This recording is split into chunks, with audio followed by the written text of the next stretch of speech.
Hello, everybody. Again, this is First Lady Blue Eyes or Bariatric Girl 1969 or Angela. Anyhow, I wanted to share with you there is something called sea biscuits or survival biscuits that are extremely hard. Some people call them tacked crackers. But anyhow, everybody is using all purpose flour. I don't know the reason why they suggest not to use a self-rising flour, but I'm not trying to find out. Maybe it may have something to do with the shelf life issue. I don't know.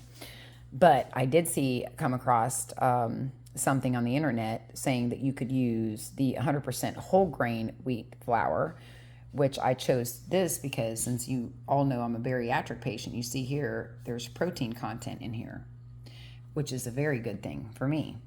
So how you make this is very easy. It's three simple ingredients. I took 3 cups of the flour and I put 2 teaspoons of salt, mixed the dry ingredients together really, really good.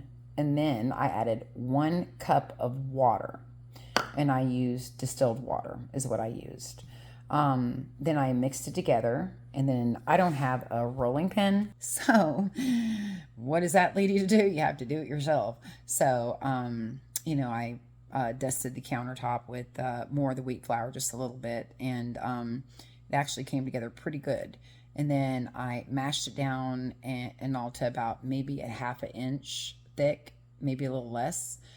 It just depends on your preference, I guess. And then what I did was I took this little thingamajig and all, a skewer, and I punched holes, many, many, many holes.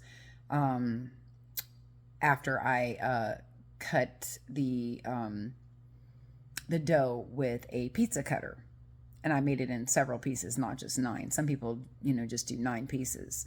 But you got to take in consideration, this bread is super hard. You may not be able to even bite into it. Most people, like in World War II and other, crisis situations, like used it to dunk it in their coffee, or they would put rum on it, things like that, or even put it in stew and it will fluff up or whatever and get softer.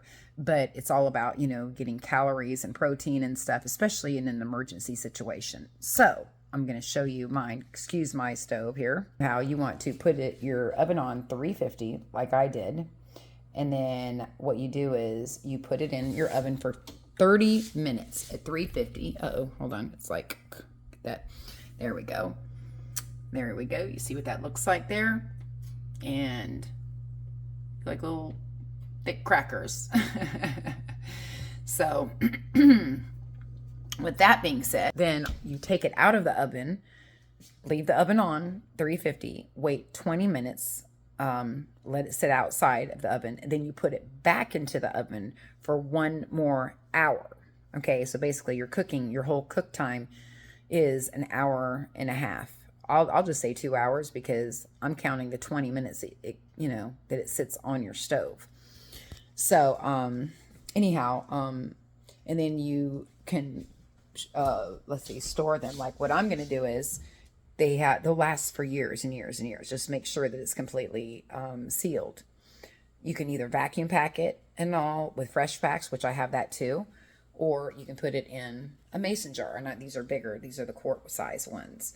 So I made mine hopefully small enough and everything to break, but I could break it apart. You can like hammer it. Literally, you can hammer it. Okay. So yeah, and then I'm going to keep that and for emergency. And like I said, it will probably last 100 years, maybe longer. But as far as with the whole wheat flour, I'm not really sure, but I'm sure it will last at least 5 years, maybe 10, or probably the whole 100. I don't know.